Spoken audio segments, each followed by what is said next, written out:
how do you go about not losing an Ashes series in 11 days? Well, the man to my right may be able to tell us in a moment, but as you say, this series is still very much to be decided and ongoing. But whilst we've got Ponter here, we thought we'd throw things forward to what is to come. The Ashes, of course, where England have a very poor record in Australia. Since the Second World War, Nass, England have won on just 5 occasions, 54-55, 70-71, 78-79 against a weakened Packer team, 86-87, 2010-11. Why do England find it so hard to win in Australia? Well, I mean, I can only talk about the cricket I've seen or played in, and in that era, Australia have had some great cricketers, especially in home conditions, but also the side I play. I never make excuses about the game of cricket, but I would say the side I played against in Hayden, Langer, Ponting, War, Gilchrist, Warren, McGrath, Gillespie, Lee, I missed a couple out there, would be stamped on your brain, that team, isn't it? has left so much mental scarring on me that we could talk for 2 hours, but that's arguably one of the greatest cricket teams there has ever been. So you have to get things absolutely spot on to win in Australia. The key fundamentals, we're going to come on to how conditions have changed and the ball has changed slightly, but again, in my era, was getting 20 wickets. You'd have bowlers that would be successful with the Duke's ball here in England. You'd take them to Australia with a Kookaburra ball, flatter pitches, high quality opposition, and you couldn't get 20 wickets. And then on the other side of that, batting, you could get 300 in your first innings in England and be well in the game. You get 300 at the Gabba or Adelaide, and that is not enough. I was looking at the stats Benedict sent me. In the last few Ashes, the average team score, the team average has been 22, 24, 29. The one time they won in Australia, the team batting average was 51. That was 2010-11, because England had Strauss, Cook, Peterson, Bell, Trott, Pryor that went and got big runs, and that's how you bat Australia out the game. We'll come to the specifics of some of the series we've seen and the one to come, but over the whole history of the Ashes, I just got the numbers, the 361 tests between England and Australia, not all of those Ashes, but Australia have won 152, England 112, and in Ashes series, Australia have won 32, Australia have won 34, England have won 32. So the margin of superiority is kind of slight but consistent over the whole history of time. Are we simply to accept that Australia produce better cricketers and better cricket teams? Well, when you look at those cold, hard facts, England win more in England, Australia win more in Australia. That's why it's as even as it is through the history of the game. Do Australia produce better cricketers? I think our upbringing and the way, like club cricket in Australia is hard. 6 first-class teams. You've got to do everything right at club level to actually get a first-class game. You've got to be the right player, you've got to be the right character to even be thought about to get a game for your state. So. And then with less teams, obviously, the competition you would think would be slightly stronger than maybe what a lot of county cricket is. So before you get a chance to play for your country, you've got a pretty solid, hard upbringing and grounding to be ready to play international cricket. So I think that's probably the main reason why. I mean, at the end of the day, if you're playing at home or you're playing in England, if you can't win in Australia, you've just got to bat better, you've got to bowl better, you've got to feel better. That's as simple as and as difficult as our game becomes. Some of the numbers are there, right? When England's best batters have been to Australia, they've averaged 20 and 21. You're not going to win games or series doing that. So, and it's the same when Australian batters come here. There's challenges that you're presented with that are sometimes a little bit unusual and uncommon to what you've been brought up with. And the best players generally find a way. The ones that aren't quite as good struggle. And if you've got more quality, like Nasser said, some of those teams, and remember that team that he reeled off there, they weren't together for just 1 year either. That team was together for a long time. And that's what I think England have been trying to build over the last couple of years. And if I look at this Bazball and the way they're playing, I actually think that the way they picked this team was only about trying to win against Australia. Try and find a way that's going to stand up against Australia and probably in Australia. And I love the way they're going about their cricket. Ricky used the word hard there twice in his answer, and there's a famous quote from an England captain who did win in Australia, Len Hutton in 54-5. He said, "The pitches are hard, the people are hard, the cricket is hard. You've got to be harder than them to win there." The implication there is you need to pick players of character How important is that in selecting the people you take down under? Because it is a hard tour and you're going to get some stick both on and off the field. Yeah, I think that is important. I think selection plays a big role, and that's why I've been quite impressed, or very impressed, with what Rob Key and Brendan McCullum have done in the past couple of years. In Ashes tours that I went on, there were changes leading into the series. Unfortunate instances, say the Stokesy incident in 17-18. We changed our opening batters, I think, in 21-22 before 2 tests before we went. So there were inconsistencies in selection that makes it very hard as a player to arrive in Australia, new into the team, and go, come on then, the Aussies, let's take you on. I think James Vince came into the side to bat 3 in one of his first games. All those sort of selections seem like a positive at the time, but actually you're throwing the player to the wolves a little bit, because starting your test career without any experience in Australia is very difficult. What they've done here, very easy at the start of the summer to let Zach Crawley move on or Ollie Pope move on. They've said, you are the players we think that could have success in Australia. This is the group we're going to take. We're not going to talk about Australia, crucially, and I've been quite careful as a pundit this summer. I think this is the first time I've mentioned the Ashes word, because England cricket have a problem with looking too far ahead only at Australia. Well, actually, let's stay in the moment, let's win games. But the selectors, I have no doubt, they've looked at Australia and said, these are the players. I watched Zach Crawley at Sydney get 70-odd against Pat Cummins and Hazelwood, and I thought, wow, he can play. He suits these conditions. And Ben Stokes would have seen that and gone, I want him opening the batting. So I think England have been incredible at holding on to players they think that could go to Australia and do the job. And they've sort of survived the wave of criticism, and I think the squad will be quite predictable, actually, that will go there. I do think you need tough cricketers, though. And I mean people that will stand up out there. Because when you go out there, you're not taking on 11 Australian cricketers. You are taking on a nation. He'll tell you that. You'll get out there, the media will be on you. Within a week of landing, they will say, is this the worst England side ever to come here? Which was probably true in our case. Can't bowl, can't bat, can't field. The headline will come out. Yeah. Stuart Broad is a bloke, and the Brisbane is a fantastic bloke. He's a great bloke. So you're taking on them, you'll take on the public, not only at the ground, when you move away from the ground. And if you look historically at the characters, not just cricketers, that have done well against Australia, Darren Gough stood up to everyone, Ian Botham, Andrew Flintoff, Stuart Broad, people that will not back down in a battle, because that is what the Ashes is. It is a battle for however many days, and you have to be up for the fight. You played in 4 Ashes series in Australia, 3 of them heavy defeats, and you were there for a little bit of the 2010-11 series. You left halfway through, didn't you? I think you'd gone in the rib cage. You played in 2 Ashes series in Australia and went down in both. Wardy's reference to the 11 days was under your captaincy, I think. But was there a common factor in the defeats in those tours? And how then did 2010-11 contrast perhaps to the ones that went badly? Did you count the COVID Ashes that I avoided in mine? Well, you can void that one if you like. But what do I look at? The first thing I think about is Australia were exceptional, and they produce brilliant cricketers for conditions that they grow up in. They're absolutely relentless as a bowling attack at hitting length and bowling short and being aggressive, give you no drives, give you no easy sessions.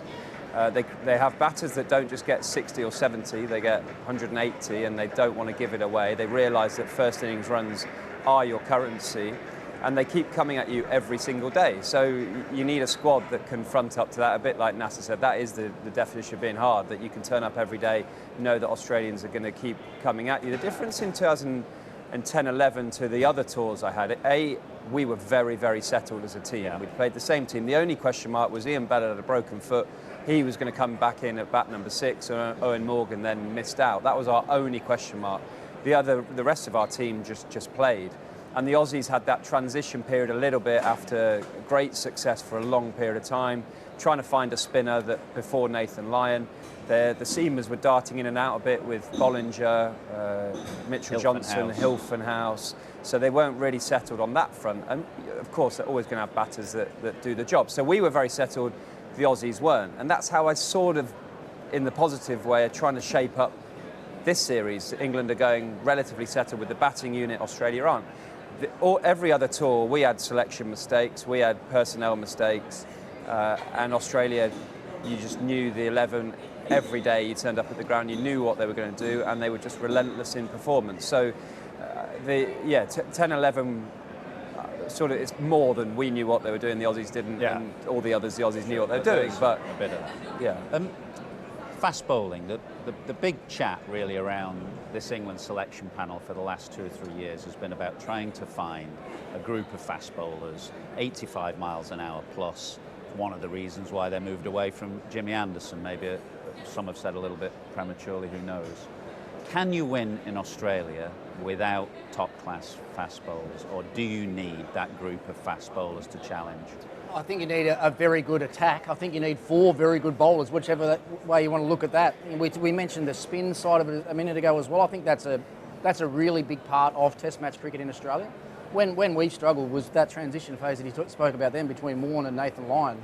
To get 20 wickets at home without a spinner is hard and challenging. It doesn't matter how good your fast bowlers are, you still need to be able to lock in a spinner early in a game, either to close down an end, take a wicket, rest the big boys up, make sure they're fresh through the 5 days that you need them for. Look, India have won Test matches in Australia without, 4 145 plus bowlers, so it can be done. I like the path that England have gone down with what they're doing now. I think Archer and Wood both fit is a must for that tour. I like what I've seen with Atkinson and Tong here. They'll both be on the tour. If I was England, I'd think if Wood and Archer are fit, I'd think about playing them both straight away. Hit them hard early. Hit them hard, yeah. Perth and Brisbane the first couple of games. I mean, Brisbane's a pink ball game, so that might be slightly different. They might look at that in a different way, but I would definitely go that way. I think it's really important on the back of history as well. If England can go there with those two, just to make it look and feel a little bit different, show what they have got, show what they're capable of. We know that the brand of cricket that they're going to play on the batting side of things, if they can have 2 guys that are bowling 90 miles an hour as well, all of a sudden it looks and feels like a really dangerous team in whatever conditions you're playing. I know different pitches, 5 different venues, but there's a bit of a debate about England whether they should play a frontline spinner. Almost go with a side like this and play a part-time spinner in Bethel. You would definitely have a frontline spinner in Australia. 100%. Every game. Every game. Yep. Every game I would. Nathan Lyon's record. Which one would it be? Bashir for me, because I think he's as similar to Nathan Lyon as anyone around the world, and Lyon's record in Perth and Brisbane, particularly in Australia, are very good. He'll have Mitchell Stark's footmarks that he can bowl into as well. Australia will have probably 3 or 4 left-handers in their lineup, which will aid the right arm off spin as well. And it's the overspin that you need in Australia. The finger spinners in Australia historically haven't done well because I think there's a lot of side spin. Get some overspin on the ball, then you're in the game. So I'd be playing Bashir for sure. What about preparation? England will have, I think, 1 4-day game against the Lions, almost a kind of internal practice game. When England won in 2010-11, they had 4, I think, first-class games. Clearly times change. People have moved away from playing, 4-day first-class games generally. Does it matter anymore? It does. I mean, I had breakfast with Graham Gooch, the Lord's Test match, and he made a beeline to me and said, have you heard how many games they've got in preparation for the Ashes? They need more games. He was there in 2010-11 when Broady's side had 3 or 4 games. I think 3. 3, but 3 high-quality games where the opposition were high quality. And I think you would argue that's the issue at the moment, the balance between high-quality opposition, or you do less warm-up games and have inter-squad. We're going to play the Lions. Rob Key may even view the New Zealand white ball series to position a few of his Test cricketers to get ready for the first Ashes Test.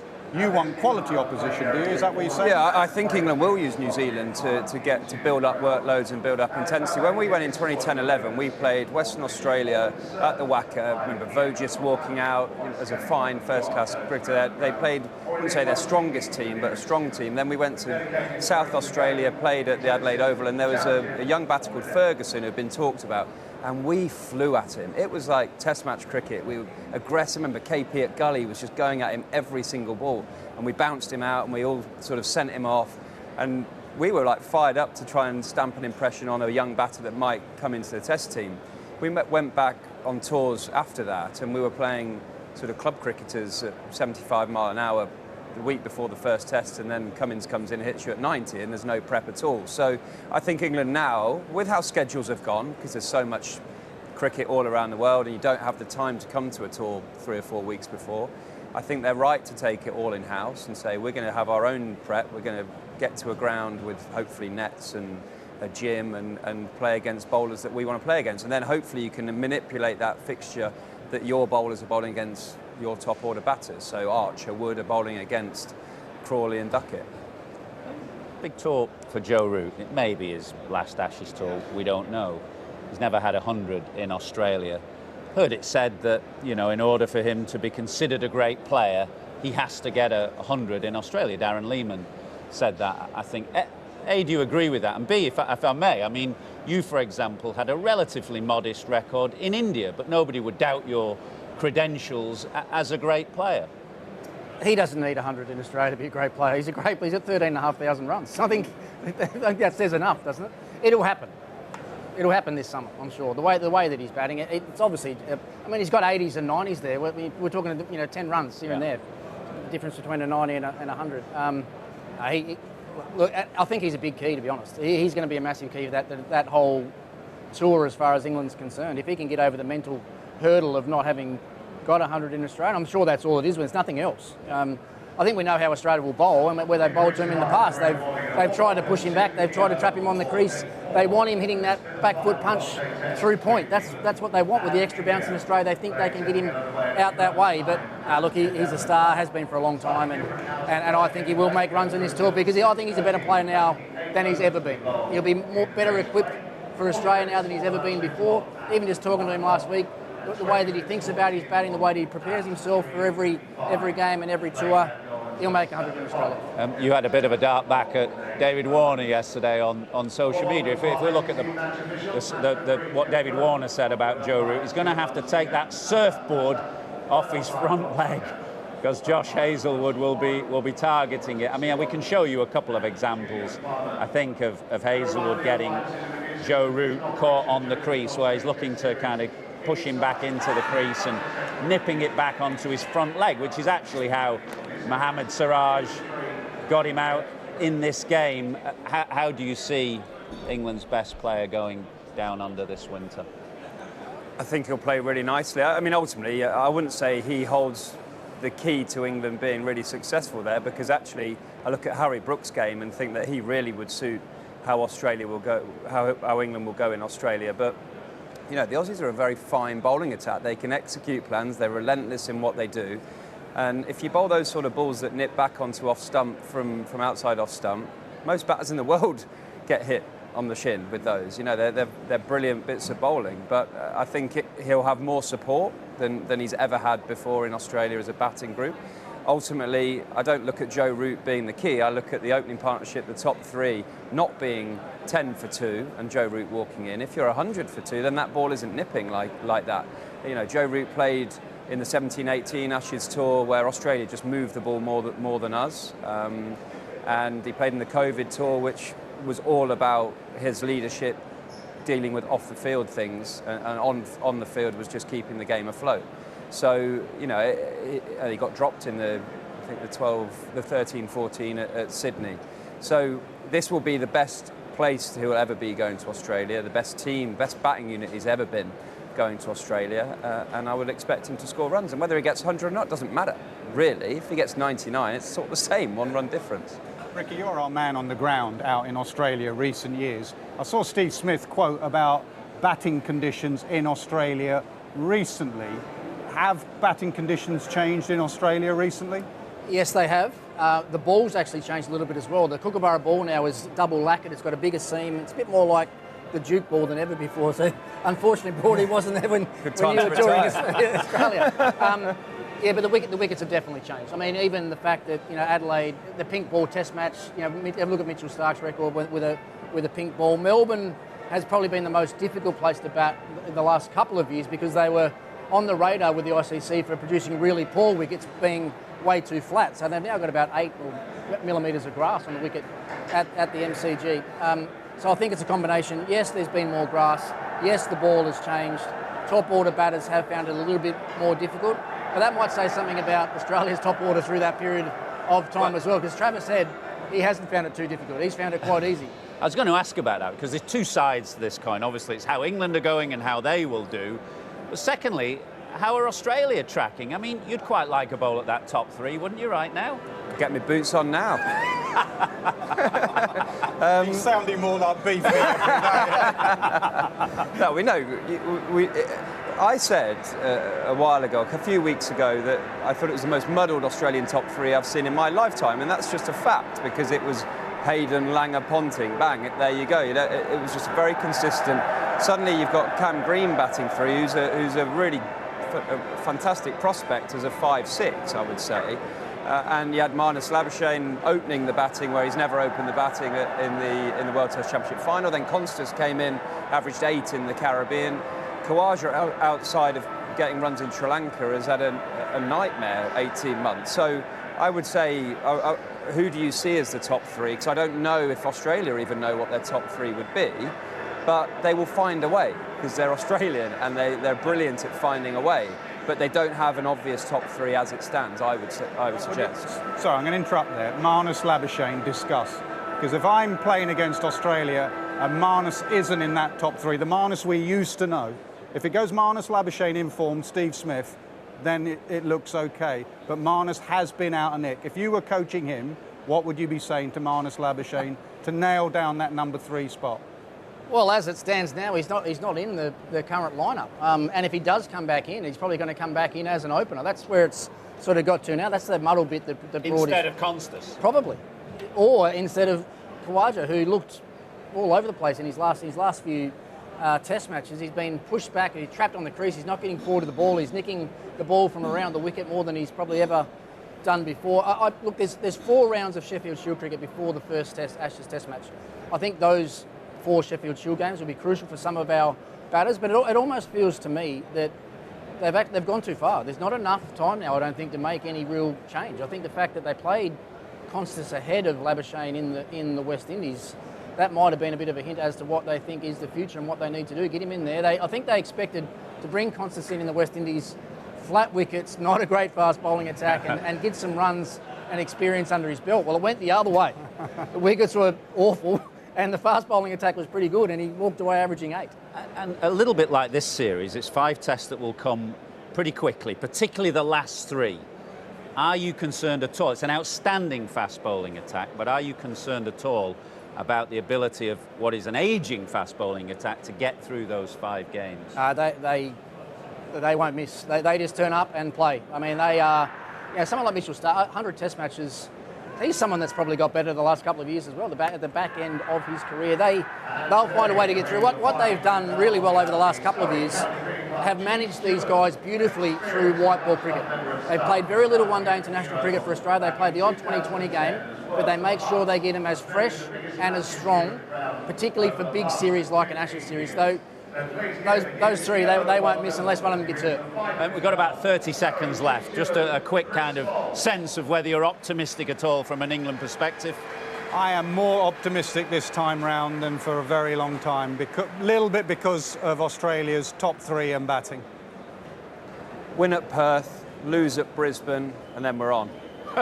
What do you think? I think it comes down to if Wood and Archer are both there. If they're both there, I think England are a good chance. OK, they have a good chance, says Ricky Ponting. How this day will go, we do not know yet, but it's been a fantastic series, a fantastic Test match, and the live action is next.